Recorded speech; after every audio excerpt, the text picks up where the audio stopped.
Alrighty, welcome everyone. I'm Teeaboo, and I am back for round 2 of Throwback Thursday. Yes, this slot now has a name once more, and it is alliterative, which I think is an indication that destiny is on our side, and we are upon the guided path of space alien stuff. I don't know.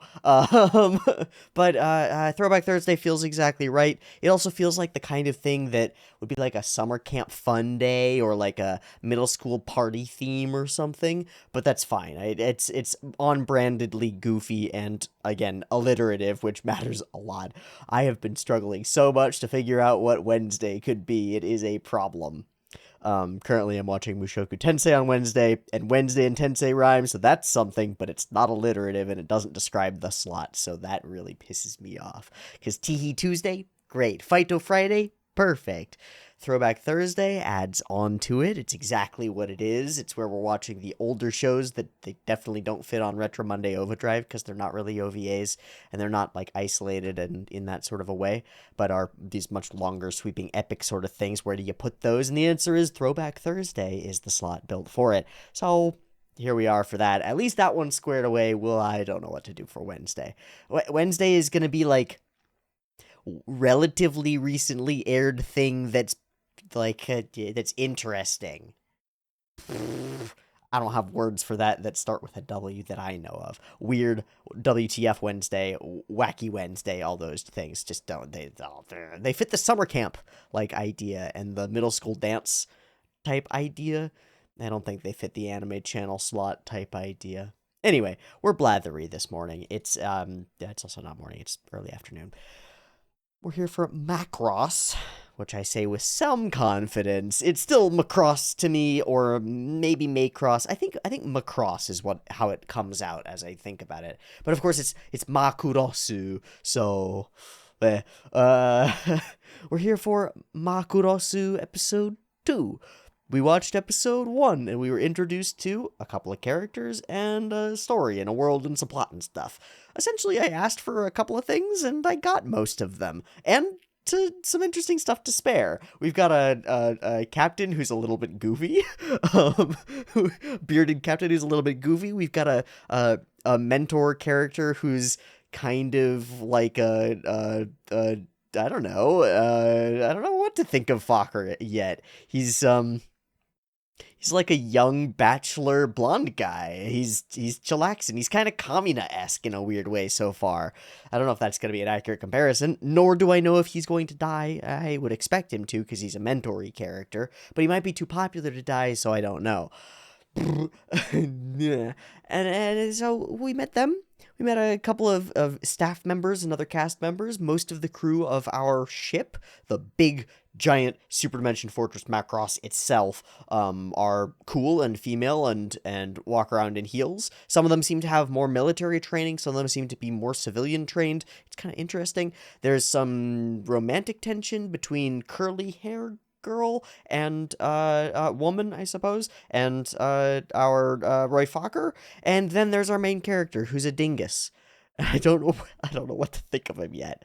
Now, I got a couple of images up here of what I drew today, which is actually from the other show that I'm watching on Throwback Thursday, which is ZZZZ Gundam, where our main character is also a dingus, and there are some serious parallels between the first episodes of the two shows, although they're a little bit different. In Macross, it seems like our main character is like actually intelligent, probably. It's just not conveyed very well that he is. He's kind of like really arrogant and cocky and a bit over the top and doesn't seem to think through his actions so much.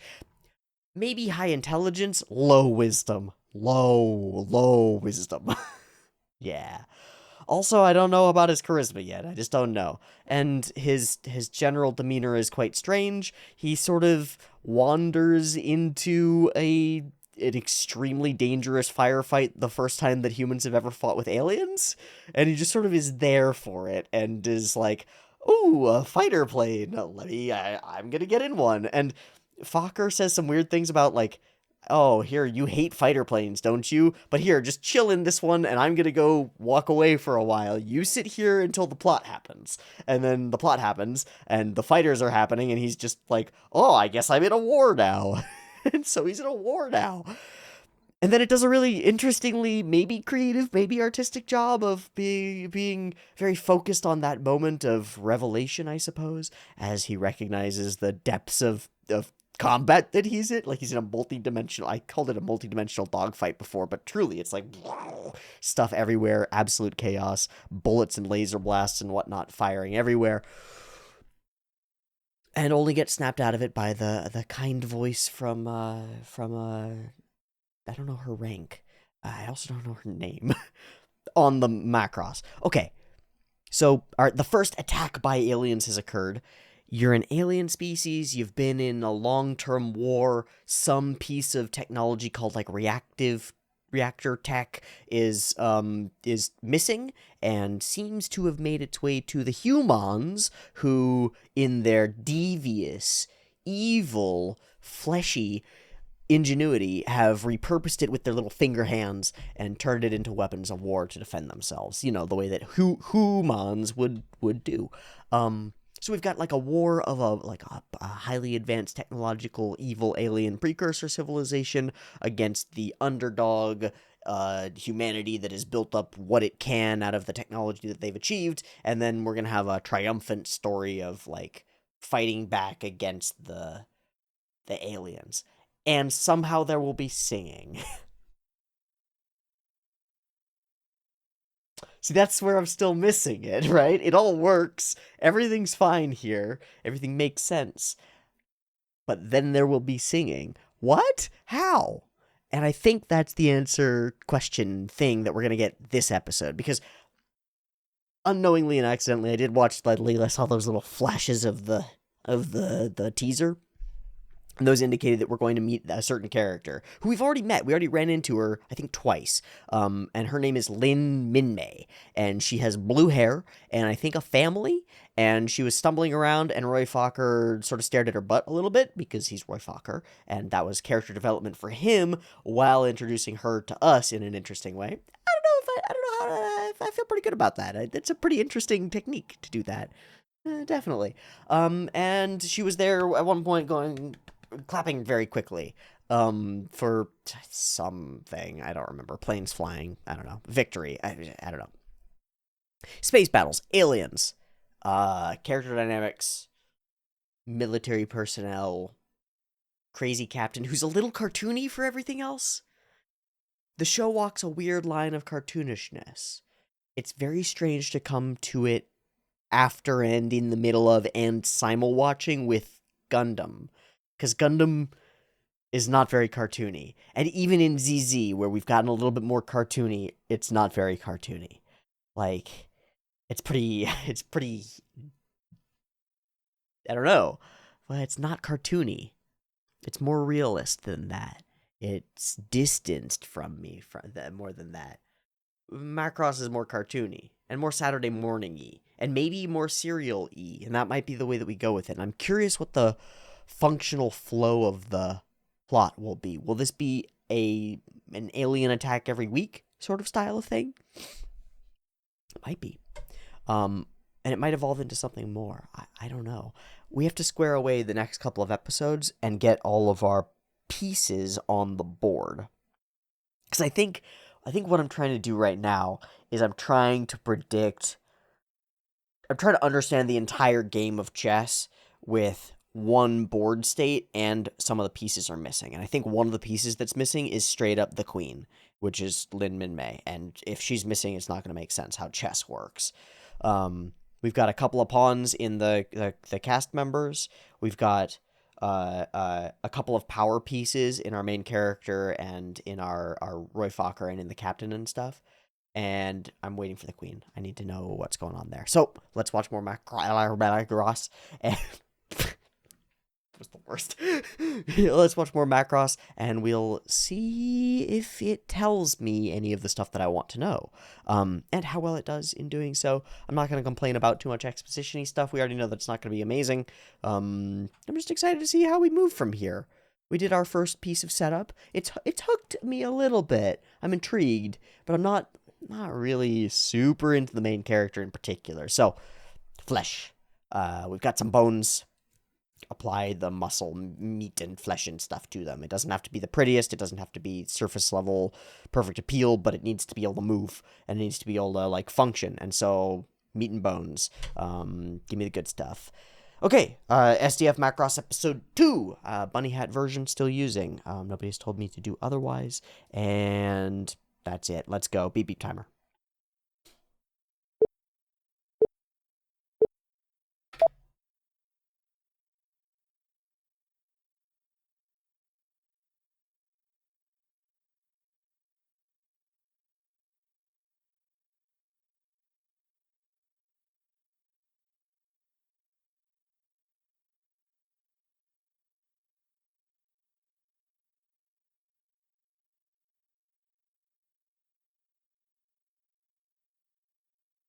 I love OPs that just tell the whole story.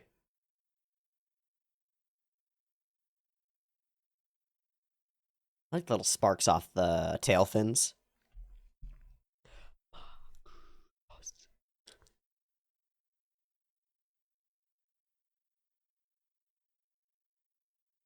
So there's been a bit of argumentation brewing on the Discord server over what series has better mechs.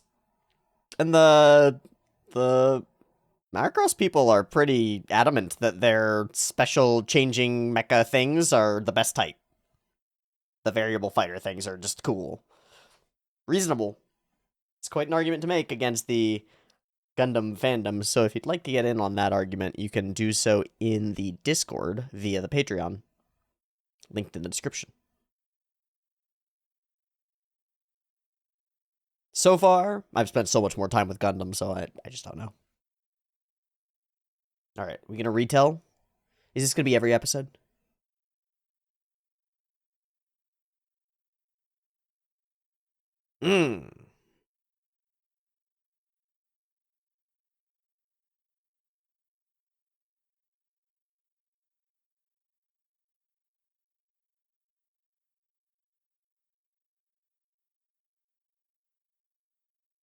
So is he. Totally unavoidable.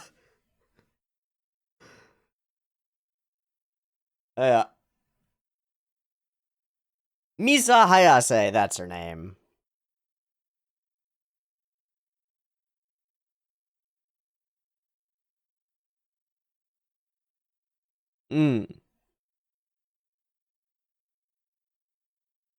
A brief lull, a perfect time for some plot. Let's go. Whoa.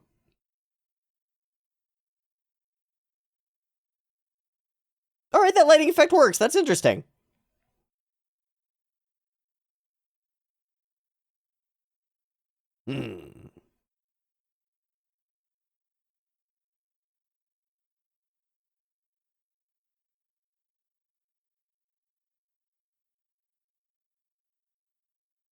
Interesting seat things?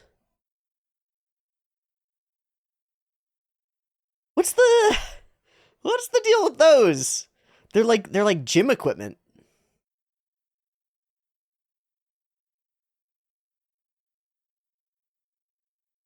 Oh. How we doing, bud? Do. Kind of. Oh, hello. Oh, hello, tiny child. Stop. Oh.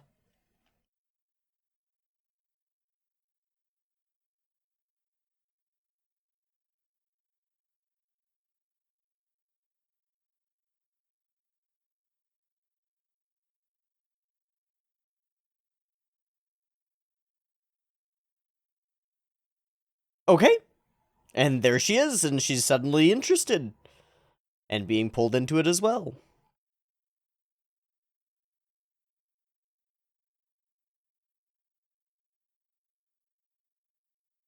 That's cool. The little flash to indicate that the glass is there, instead of drawing it continuously, which would obscure the view. Oh. Huh? Eh? From beneath the sea, they attack? Oh no! Didn't see this coming. The aliens are actually inside the Earth.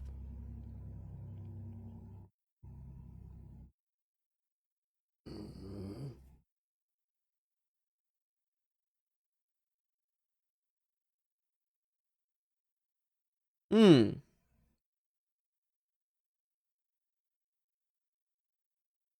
Hmm.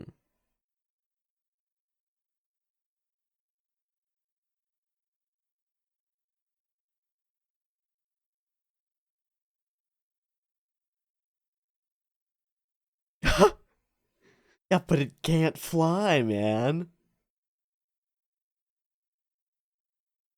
Hey, our characters are fleshed out slightly more.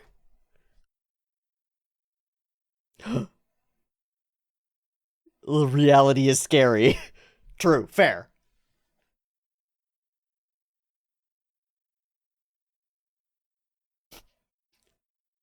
No, I guess not.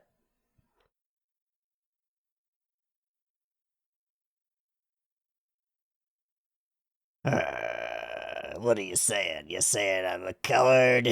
All right, he wants us to launch. You gotta listen to the big man, I guess. Global doesn't have like a good reason not to. He hasn't put forth one, at least. Is he? I mean, is he a pacifist? Does he want them to not fight the aliens? He hasn't said so? So I'm down. Let's launch. Oh, he thinks that they're gonna die. I see.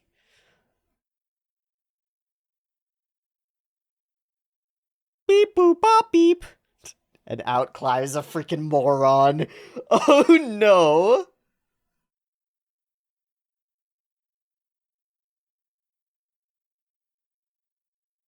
What? Nobody? Oh, 2 seats. Cool. 2 seats. Interesting. What a setup. Huh. If only we had a second person to get in this seat. What does this look to you? He has no idea what he's inside.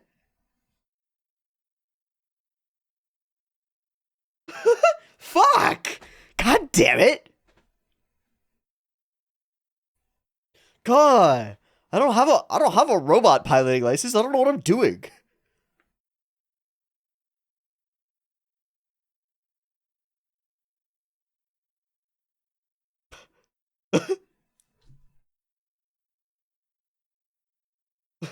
How do I put this? I don't know what I'm doing here. I didn't mean to. Yeah, it's super expensive. Took it from these like crazy military people. They were really, really mad at me for taking it. And then there was this war, and all these bullets were flying, and so I landed, and this lady said stuff to me. What the? Okay. Bye.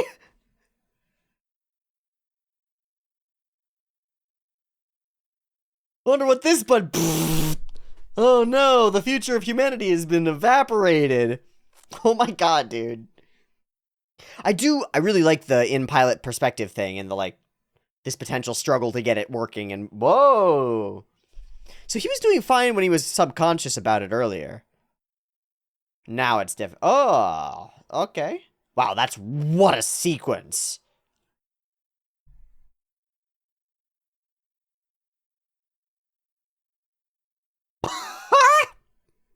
My guy. Macross. No, my legs are crushed. I'm crippled for life. Human medicine has not advanced more than more than in reality. We can't regrow spines. Holy shit. That moment where the jet caught him and it like wobbles, that was some primo animation. There was somebody special working on that. Like immediately recognizably interesting. It's like scene, scene, scene, scene, masterpiece. Scene, scene, scene. What was that? Hmm. She's got it. She's gonna go blind. I'm sorry. This is the joking phase. I'm just gonna make fun of everything until I understand these characters. I'll come to love them eventually, I'm sure.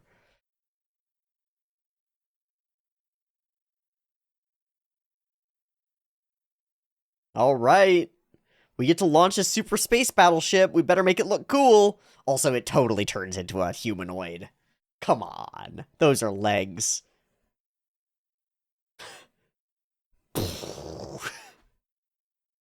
No, we got Victorious music. I think there won't be an explosion. Good job. Good job, humans. Filthy. Filthy humans have desecrated the alien technology perfectly. Uh-oh. That doesn't look good. It looks like the anti-gravity's tearing itself apart.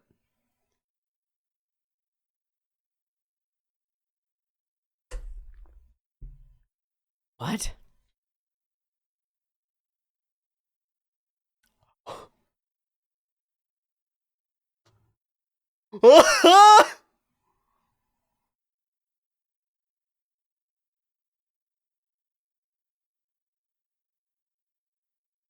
they just keep going, and the ship just falls through.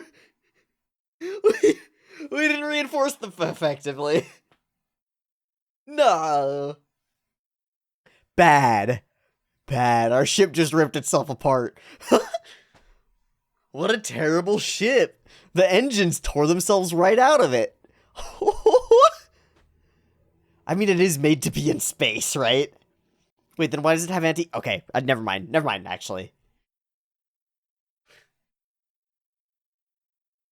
Oh, actually. Oh my god. This is a mess.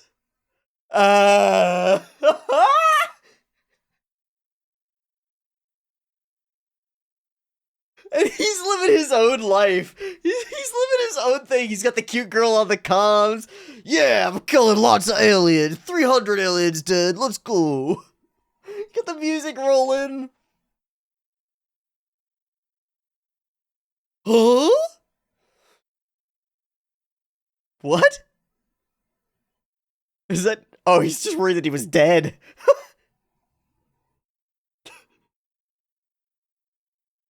Oh my god. I'm gonna just go off books for a second, clean up my multi-million-dollar mess, because I lent a top-of-the-line strike fighter to a weird kid. I love the machinery being visible, that's cool. Ha! Yeah, I wonder. Senpai! Help! You don't give up, do you? Yeah, man, you see how many buildings are broken? I've been trying real hard.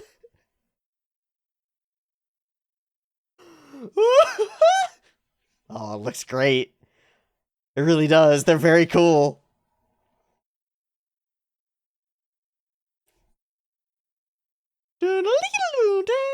What?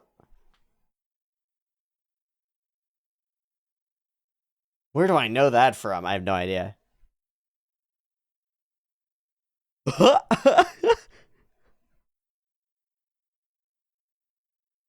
Yeah. Well, they turned into robots. What are you gonna say, man?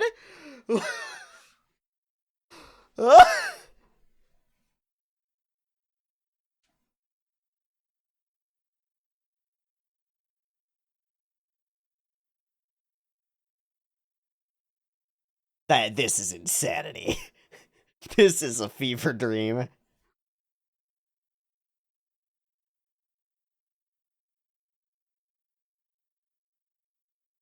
God.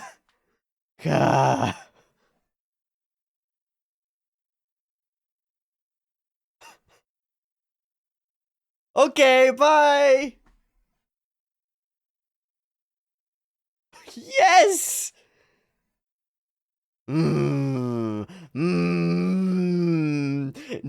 Glad these things have a zoom.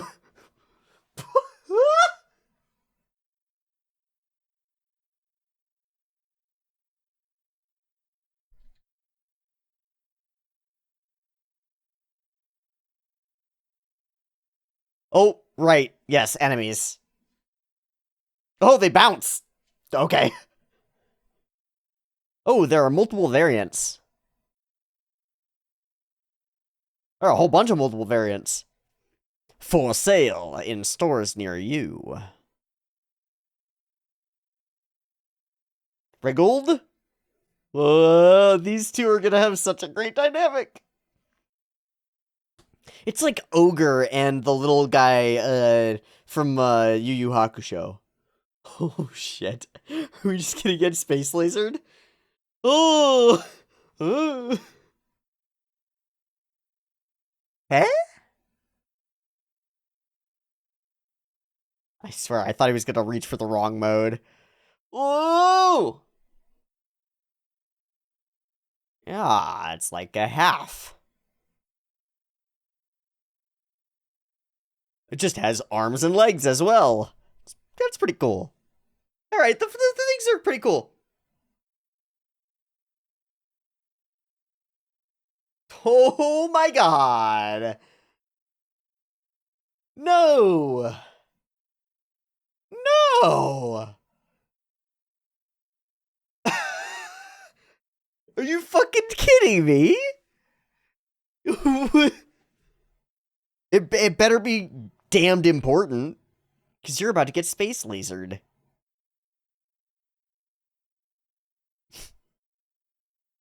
Just hit it with everything we've got.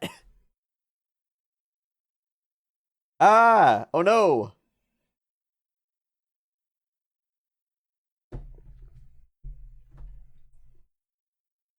Seems like they're missing a lot. Wow, it really just demolishes buildings. Like a hot knife through butter. Whoa! Whoa!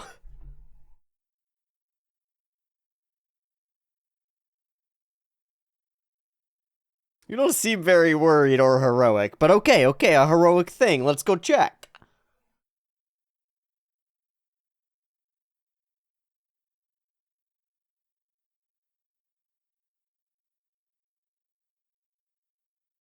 The shit just tearing itself apart is amazing. Okay, they're here.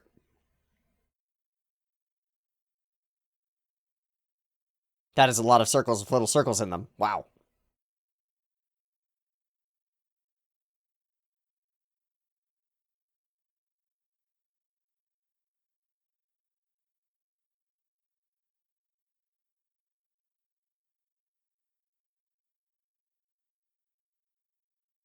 Ooh, fun little spirals. Hmm. Cool walkers. Cool alien walkers. Alright. Oh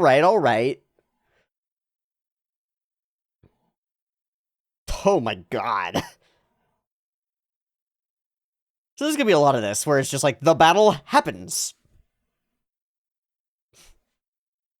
Alright.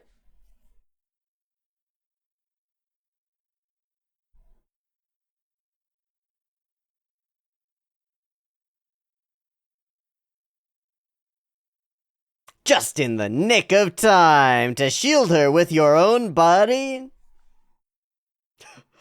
How? I don't know what I'm doing.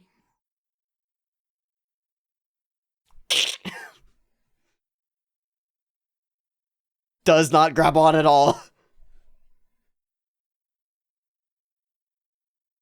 Wow.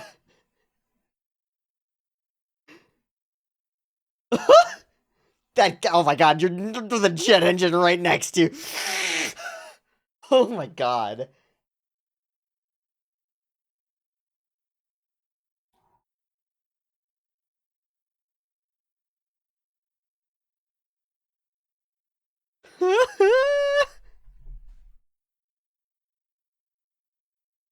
This is okay. All right, yeah.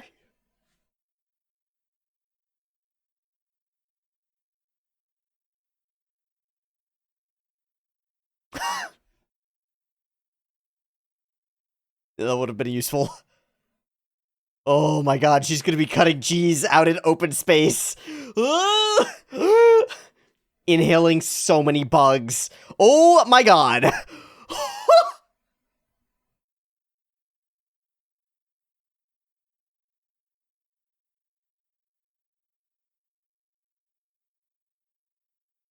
This is our moment. This is our moment. Wow. There was a Pantsu shot in there, right? Wow, wow, wow, wow, wow, wow, whoa, whoa, whoa.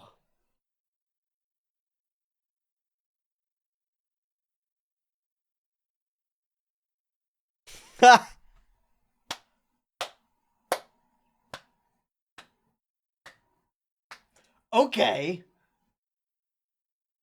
Now that's a character introduction. Oh, yeah, this seems about right. Holy shit. That's like, whoa.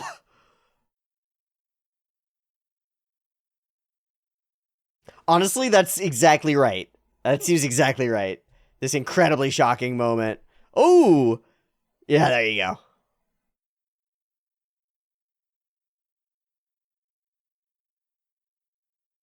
Amazing. Amazing.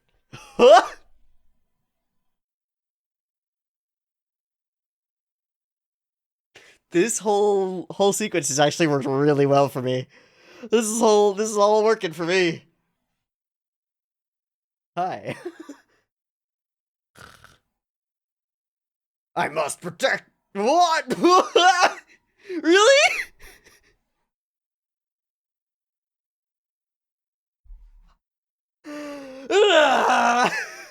Oh, I guess she's okay. That was a 0 to 100 in no seconds. That was amazing. Whoa. I don't know if we know how to write characters, man. What is that? That's actually the exact correct. Oh. Never mind, it's just a dude. Oh, he's actually huge. I had no sense of scale there.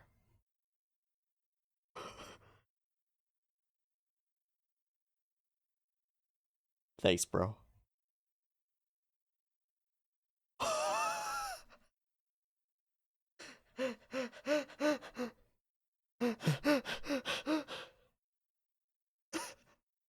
He's just freaking out so hard. And then completely calm. Okay. Our main character is absurd. Yeah, except Lin Min Mei.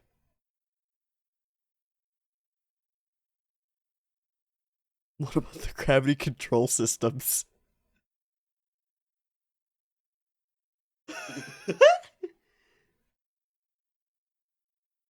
We were simultaneously like, the alien tech is pretty great, but also, we only trust the stuff we make here. That's so silly. What about the gravity controls? Would you just not have gravity? Oh my god, what?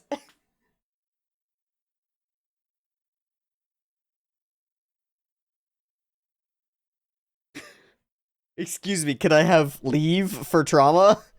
Leave for trauma, please. Shut the fuck up. Oh! Hmm.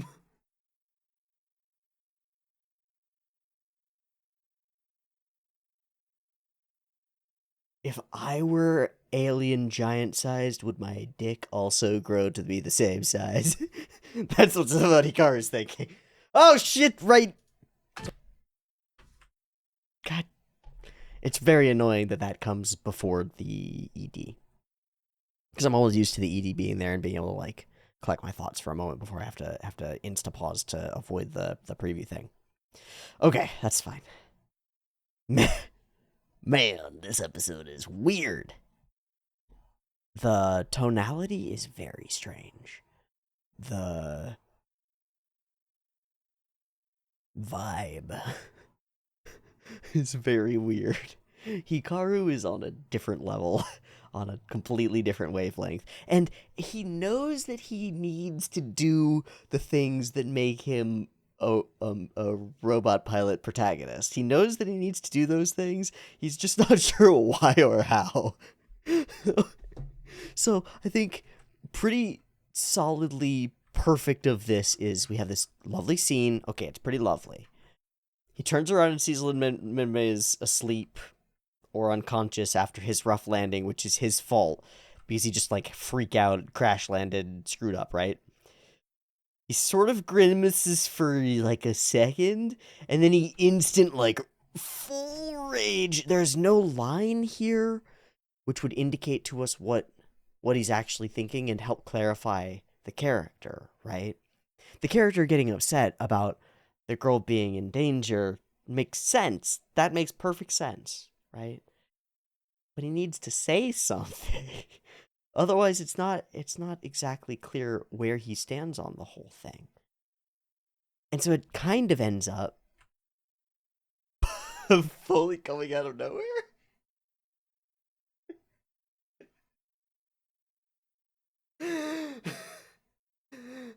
He's pure chaos. He's pure chaos. and the scene is like action movie true. Oh, whoa. Okay, those are settings. Hold on. I want those to go away. No. Okay, they've gone away. Great. True. Like pushed to the brink, to the absolute limit. But again, this is what I mean. It's like this is the thing that he should do as the protagonist, as the character in this circumstance. Is he should get angry. And I think if you look at my reaction to it, I kind of call it. I'm like, oh, he's gonna be like, how dare you? He's gonna I must protect what? Really? But he fully does exactly that. He notices it, he turns, and it's just zero to anger. Very interesting. But the goofiness is part of the show, and it's like it knows it. You don't have your triumphant, like, potent liftoff of your mega super spaceship tear itself apart with the alien technology gravity stuff just ripping itself out of the hull without knowing that there's some satire there. There's some goofiness here. It's weird. We've got this robot stumbling around the whole time. It is reminiscent to me of other mecha shows where the character gets the mecha and doesn't know what they're doing, certainly. And it's a learning stage. It makes perfect sense, I think. I think it tracks exactly. Whether it's doing an actual task or piloting your physical body around, there's an era of stumbling, of not getting it. And it also helps us get to know our characters to vibe with them a little bit, because failure and not knowing what you're doing and like stumbling around is something that we've all experienced because we were all babies at one point. We were all toddlers and stuff, and we understand what that feels like. And I think it humanizes them. It makes them feel more real to us. But man, we go really far into making it very silly, I think, and making it goofy. And that would undercut any intent that we had to have an immediately like a triumphant humanity faces off against. That isn't really what we're doing here. It's more underdoggy than that. It's more goofy than that. We could build to that long term, but we've got this sense of goofiness that's really, truly there. And so then that has a bit of a tonal issue when you've got your character sit there at the end of the episode and cross his arms and be like, man, that was a real personoid that we just killed. And it's like, yeah, man. Did you not see the city just get exploded? How about the planes falling out of the sky? How about all the bullets flying past you? It's like the stakes aren't there and then they're there. It's weird. It's goofy in a way that doesn't support the drama, and dramatic in a way that doesn't support the goofy. So it's unclear what it's trying to go for. It can settle, though. That's the cool thing. It can settle on any of it. I get the feeling that what we're observing is kind of a mishmash of uncertainty as things shake out. It's got a feeling to me that's reminiscent in this is going to sound really weird, but that's reminiscent of watching the first episodes of many of the Star Trek series, where you've got this new setup and this new dynamic and this new cast of characters, and they all have a role and they know where they're sort of going with it, but the sauce, the glue, the web of interconnectedness and interrelated like character interactions hasn't really happened yet. It hasn't emerged yet. The Picard Riker dynamic doesn't exist yet, you know. The Odo Quark dynamic doesn't really exist yet, you know. It's not like it's not fully fleshed out, and it can settle. It can settle in a really lovely way, but it's very unclear to me how that way is going to be. There's a bunch of animation and art in the episodes that doesn't do it for me. That's just kind of mid. The character running, for example, here is very flaily. It doesn't do it for me. It doesn't feel like humans. It doesn't feel like movement. And then there's a bunch of animation in the episode that really does work for me, and a bunch of moments that really do work for me. From the mecha stuff, certainly, but well, there's one cut that stands out with certainty, and it's when she's falling out of the sky, and we've got it's a real set piece, catch attention moment that I think is quite extraordinary and is probably, man,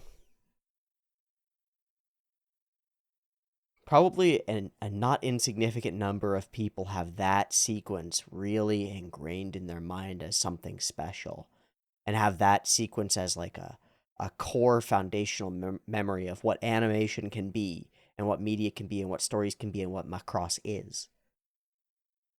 I imagine that piece, for people who know those characters and have spent so much time with them, that moment as they spin through the sky together must have great weight. That's very interesting. There's also this moment right here where he begins to take his first steps in the mech, and it begins to fall over. The first cut of it is fine.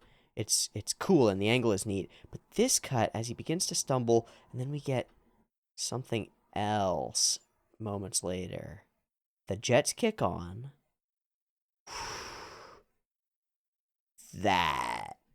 That's different. Why is it different? It's not on ones. It's nothing so simple as increasing the frame rate.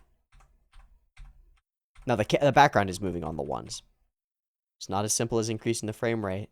It's really nice animation. It loses its weight here for a second, and that has a lot of impact when we bring it back. Because the jets are on, the mech becomes somewhat weightless for a second, right? So it hovers and then lands and stumbles as it lands. And we get that moment of first impact on an unsteady leg, right? So you impact on the unsteady leg and then you wobble into place. And I think it nails it. Up, up. Yeah, step, step. Wow. I wonder who's responsible for that particular piece of animation and whether we can find it on Sakakaburu, so I'm going to try to.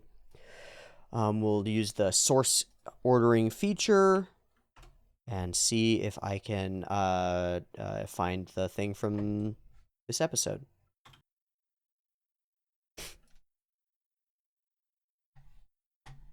Well, yeah, there's a presumed on it for sure. Here. Presumed Ichiro Itano. Yeah. The attention to detail and the quality of movement. It immediately reads as so much different from everything else in the so much different from almost everything else in the episode. Oh, thanks GK for posting that. That's cool. Oh, I guess you must have gone through Macross recently. That's great. That's just wonderful. I wonder. I'm sure that the others are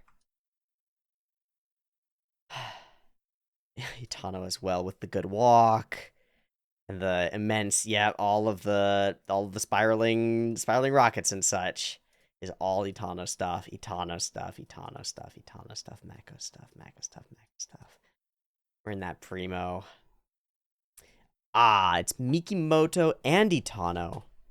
Key animation by Itano corrected by Mikimoto for the actual falling sequence, which I think I will use this to. No, I'll probably use my version to frame by frame. And then this one where he blasts away is listed as Itano, and the whole walk of the giant as well, which does an interesting job of making him feel gigantic, and also the expressiveness. Yeah. Okay. Wow. Wow. Wow. Wow. Wow. Okie dokie. So let me pull this back up. So a huge amount of the sequences of combat, the ones that land best, I think. The missiles going around, the explosions in the distance, the fighter planes in dogfight with missiles going, a lot of the blasting, a lot of the walkers, a whole huge portion of the way that this show looks is all Itano. Okay. Okay, that's really important. That's really important to know. So there's a good chance that as we move through, barring what people may tell me in future, if we see animation that stands out in its realism with a slight he's got a slight flair for the dramatic. It's really nice. Utano's style is so nice.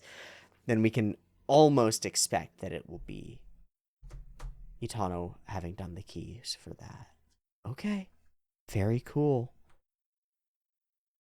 So then we have this moment which wasn't listed on Sakuga Brew where the head of the mech comes through. And it's so interesting to me that we've got this like very dramatic, very intense, destructive sequence, which is often where animation like really can shine in debris and destruction and stuff falling apart and breaking down. And I think this sequence is totally overshadowed by the moving mecha moments before. I think it's totally overshadowed. It's cool and it works and it's serious business, but it's totally whomped in terms of animation quality and intrigue by the way that mech moved. That's crazy. That's crazy. Just a little motion of a stumble has more oomph to it by far. Very interesting. Okay, they literally ripped themselves straight out of the hole. Ridiculous. And it's all for a gag? Ridiculous. I do think the scene where we pull him up is pretty cool. And he falls back down, of course. Fokker's just doing the war. And then we do the landing, which is very nice. And I want to find and see those sequences. So this one stands out for sure. Set up, missiles go firing. Sort of ignores like it's cool. You just sort of leave the missile battery where it is. You don't have to actually draw them taking off. You just draw the smoke in front of it. And the missile's going, and it's fine. And then this is all like framed painting, clusterfuck of spiraling, and it's all really nicely, I think, nicely composed. Those little loops of spiral.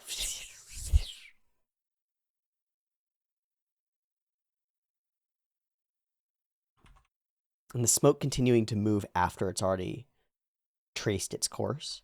Huh. Okay. Feel like I'm gonna start getting a feel for some of these techniques. I did say somebody drew a lot of circles with other little circles in them, and that is exactly what they did. They drew a whole lot of those. Goodness. So there are a lot of scenes that work really well and are just gorgeous, like those missiles flying, and this one will be as well. Oh, jeez. Yeah. It's really cool how much space that creates. Just by creating like serpentine movement in the paths of the missiles and the planes, it creates this three-dimensionality of space. Really, wow. He's already really, really, really good. as we're watching Macross. How many things has he worked on at this point?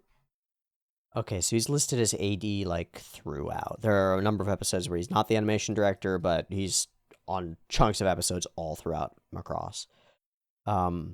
Before that, had worked on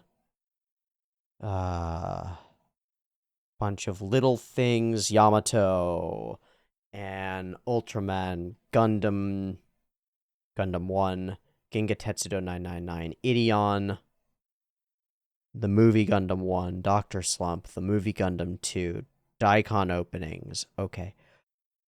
Urusei Yatsura, Zabungle, Gundam 3 movie, Ideon movies, one after another, and then Macross. And he'll follow that up with Crusher Joe, Plow-Res Sanshiro, Urusei Yatsura 2, the movie, Beautiful Dreamer, and then Macross to Your Remember Love. I feel like that's where it sort of takes off, because then you start getting director credits for Itano, with Megazone and Battle Royal High School and Violence Jack and Kujako, and then there's Pot Labor and all these other things all come together. Okay. So a build up, and then some familiarity with the space stuff, definitely with the Gundam and the Ideon. And here he is in Macross, and he gets to animation direct throughout. Oh, it's all key animation until Macross. So then it's key animation, key animation, key animation. He's an animation director throughout this one. And key animation for episodes 1 and 2, 12 and 31. So in a lot of ways, this is his break. And in the same sense, if I look at the members thing, like Kido Senshi Gundam has a bunch, Urusei Yatsura has a bunch, and then Macross has a bunch. Okay, cool. So that's really cool to know some of that context. I'm sure that other humans can deliver to me more of the context around interesting staff members and other creatives who have influenced the course of Macross. I'm very intrigued. Because this is like... some of these scenes are really cool. That scene is really cool. I guess we pull around the corner to demonstrate that character is dead? Like the mecha loses, the missiles must get it around the other bend? I guess so. That's cool. It doesn't super track to me. It doesn't super read super well. That's okay, though. Blasts of battle, war-torn landscape, an instant moment in... You can tell that there was a lot of effort put into making this scene read properly, so that you've got this big pa-chung, and like, I'm a shield against that, no!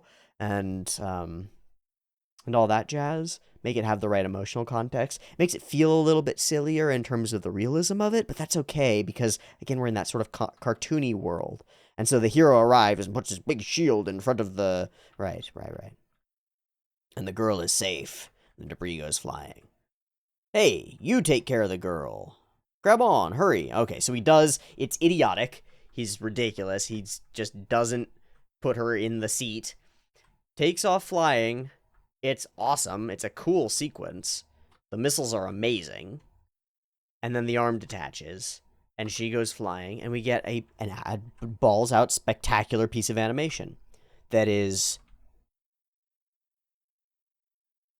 ties our characters together. They've shared this experience that is far beyond the norm, that is truly extreme. And it tells us everything about it, right? He's goofy and aloof. She goes flying, and suddenly he awakes up. And in that waking up, goes after her.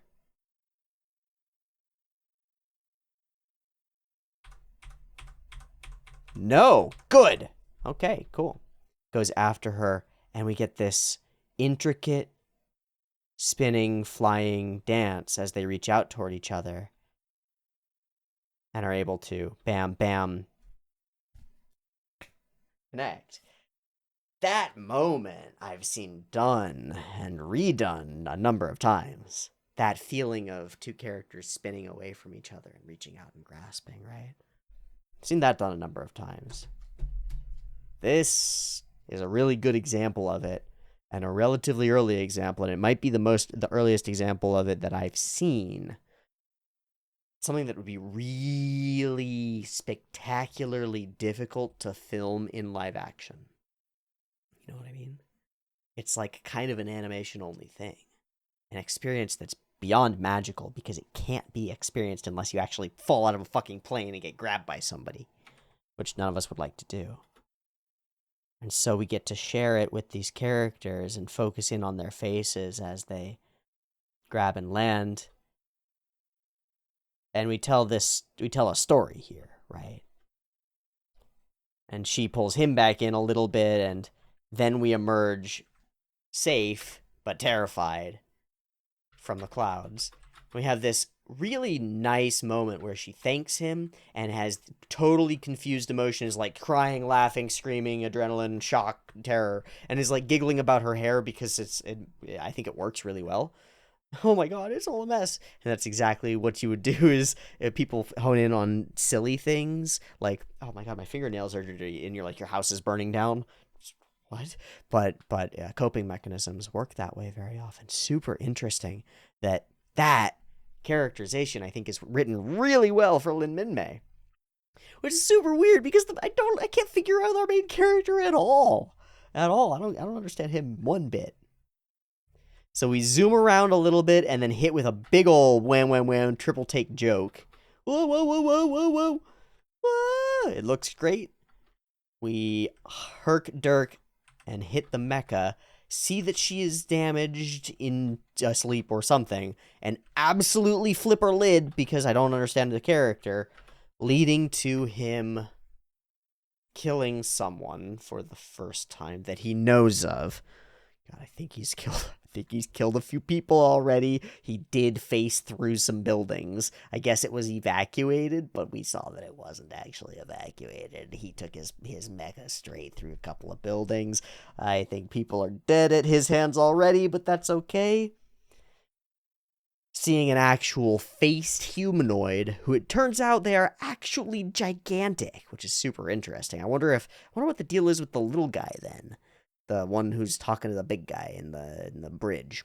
I don't know. He sort of looks down for a second and crosses his arms like a good edgy protagonist would, which is not who he is at all. All of my edgy protagonists have been like, I don't want to do a war. Violence, not if I can help it. And this character is like, I guess I'll get into a fighter plane and go fight in a dogfight for fun. Seems cool. Whoa! Oh no, I did a bad.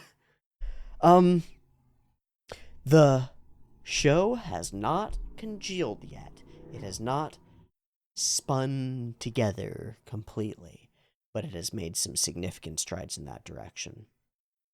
The battle sequences work. The interaction and the flying sequence between Lin Min-mei and Hikaru, I think, speaks of a promise for the future. It speaks of potential. It's a carrot. It's definitely bait. But I believe in it. And I want to believe that it's actually a fulfillable promise for the future of the show.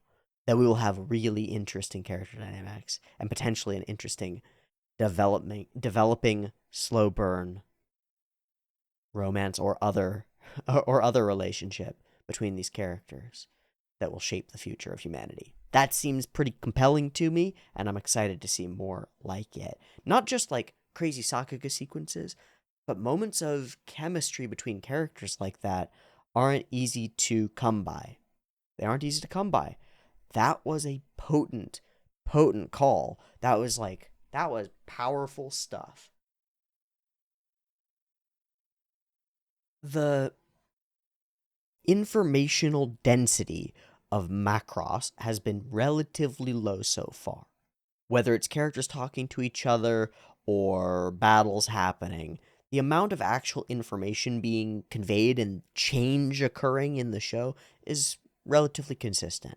And then there's this huge spike where every frame of that sequence is a shift in the emotional state of our characters in our world and reality itself. It is deeply dense in how much it conveys in terms of feeling, the stuff that's really inarticulable, the stuff that isn't like, well, the guy got into a boat, he got into a plane, and then they fought.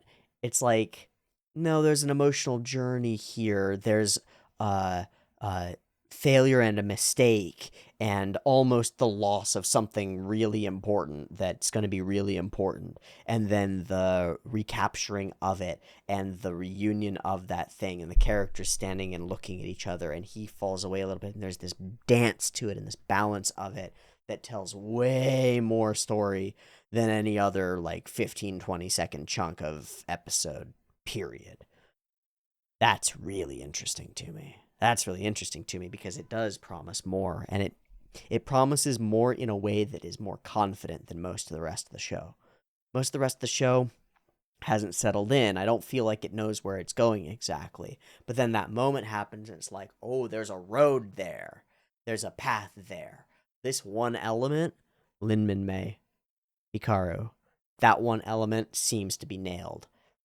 We can build on that. We can build on that. At least there's this moment of chemistry and intrigue there. And as long as we don't fuck it up miserably, that little seed can grow big and strong and sturdy and have many branching paths that become many, many stories. And that's pretty exciting. So, a mixed bag in this second episode, but an interesting mixed bag. And one of the bag of beans that we pulled out was really good. Some of them were just moderate and okay, but one of them was really, really, really powerful and really good. And that's pretty cool because there might be more. Very good. That'll end Macross 2 for us.